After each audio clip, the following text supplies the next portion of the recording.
Buju, wago shindagu, minuwa migazi and dodem, gazaga squad jimekag, indun jaba. Today I'd like to share a little bit about the war against the buffalo. I think this is a piece of American history that a lot of people don't know a lot about, but fundamentally reshaped the environment and the human landscape in the 1800s. Native people, at the time of contact with Europeans, and by that I mean sustained contact after Christopher Columbus, numbered well over 100 million people. And at that point in time, the population of Europe numbered 88 million people. There were more humans in the Americas than there were in Europe at the time of contact. And for a variety of reasons. Diseases brought by Europeans to which native people did not have natural immunity, which were devastating on the native population, and then a sustained and consistent effort to colonize, displace, and wage genocidal warfare against native people. The native population was further eroded. However, there were significant groups of native people that were successful in their initial resistance to white intrusions. In the northern plains, for example, an alliance of Lakota, Cheyenne, and Arapaho worked to fend off European invaders. And in what has sometimes been called the Red Cloud War, that alliance actually defeated the United States Army in the field and forced the United States government to capitulate to their terms at the Treaty of Fort Laramie. And when that happened, the Lakota, Cheyenne, and Arapaho Alliance identified what is today most of 5 U.S. states as unceded indigenous land from which all others were excluded. Even if a white person wanted to travel somewhere in Lakota, Cheyenne, and Arapaho territory, they had to get written permission from the chiefs. The U.S. government abandoned 3 major forts along what was then called the Bozeman Trail, which the Lakota and Cheyenne burned to the ground. And the U.S. government was at a loss for how to remove this obstacle to white expansion in the northern plains. A number of things happened. There was the discovery of gold in the Black Hills, and here came Custer, who said, to hell with what the treaties say. Let's take our army in there and clear those natives out, reigniting conflict with the Western tribes. And when this happened, it was difficult for the U.S. government to subdue by military force the Great Plains tribes. And so the government set upon a new policy. The Plains tribes depended very heavily on buffalo to provide most of their food, clothing, and shelter. Every part of a buffalo was used. All of the meat, the tongue, most of the organs, even the stomach was used, cleaned, sewn, and used for hauling water. The dung was saved and used as a form of essentially firewood for heating and cooking. It provided so many critical needs. The hides obviously were used for manufacture of clothing and covering of teepees.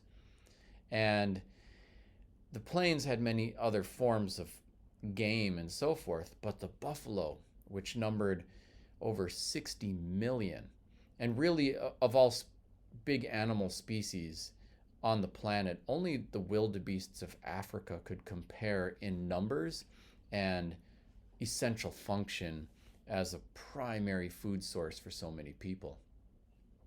So the US government decided to eliminate the food supply of the northern plains tribes, and they waged war on the buffalo. It was astounding. And in fact, some of the statements by American military officials makes clear exactly what the government was trying to do. General Philip Sheridan said of the bison hunters, quote, "These men have done more to settle the vexed Indian question than the entire regular army has done in the last 30 years. They are destroying the Indians' commissary." General Richard Dodge wrote in 1867, quote, "Every buffalo dead is an Indian gone." It was the goal to eliminate the buffalo. And especially after the invention of the Springfield Model 1863 rifle, which was created during the Civil War era, but really mass produced afterwards. You had repeating rifle technology, and it was stunning what even one hunter could do. Buffalo Bill, who was famous for this, claimed to have killed 4,282 buffalo in 1867 and 1868. One person. In 8 hours, he was once observed to shoot 68 buffalo. This was done by sniping, shooting from trains, a whole variety of means. Most of the meat was wasted. Some significant number of hides were actually used for factory machine belts. Some of the bones were crushed and used to manufacture china. But most of the buffalo were left to rot on the prairies. The effect was immediate and obvious. Crazy Horse, famous Lakota military leader, orchestrator, among others, of the Lakota and Cheyenne success at the Battle of the Little Bighorn, in which Custer's regiment was annihilated, was undefeated in battle and brought his people in to the U.S. Army fort to surrender because they were starving. Today, we often in Indigenous communities talk about things like food sovereignty. Essentially, food control is people control. And those human beings on planet Earth who actually control the production of their own food to the point of self-sufficiency at scale for a population really are not beholden to and dependent upon any government that could then control or manipulate their lives. So food sovereignty is not just about eating healthy food, it's about power. And it's something that Native people are working very hard to reclaim in a variety of ways. A lot of Native tribes are ranching bison now. A lot of tribes are, harvesting wild rice and developing commercial fish businesses. A lot of people are just engaged in gardening, foraging, hunting, gathering, and sometimes at scale with some types of food harvest. So all of these are just different manifestations of food sovereignty, which is something that Native people realize is critical to their empowerment and independence.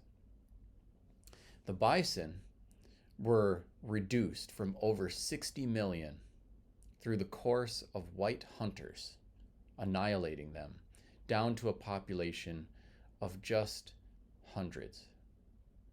And starting at the turn of the century and a little bit after 1900, there was an effort to conserve and rehabilitate the bison population. And when that happened, there were really three places where this took place. So one was with the Yellowstone herd, which was just a couple hundred animals. The other, and that one began actually in 1902 at Yellowstone. In 1907, there was an effort to conserve a herd in Alberta, Canada.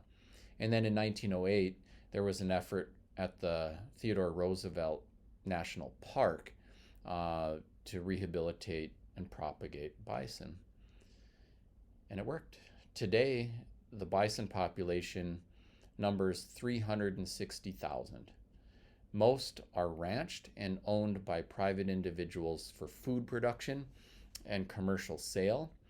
It still pales in comparison to what it was, from 60 million down to hundreds, back up to 360,000.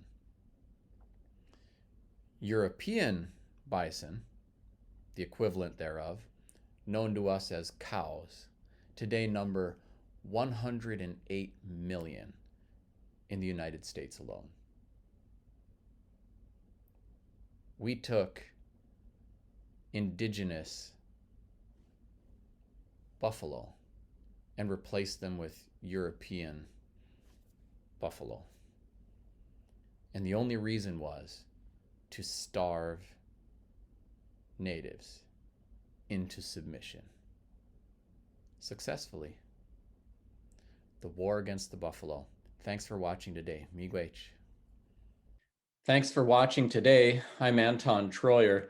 Let's keep in touch. I'm active on social media, and my website has lots of information on my books, speaking engagements, free Ojibwe language resources, resources for teachers, and more. Miigwech.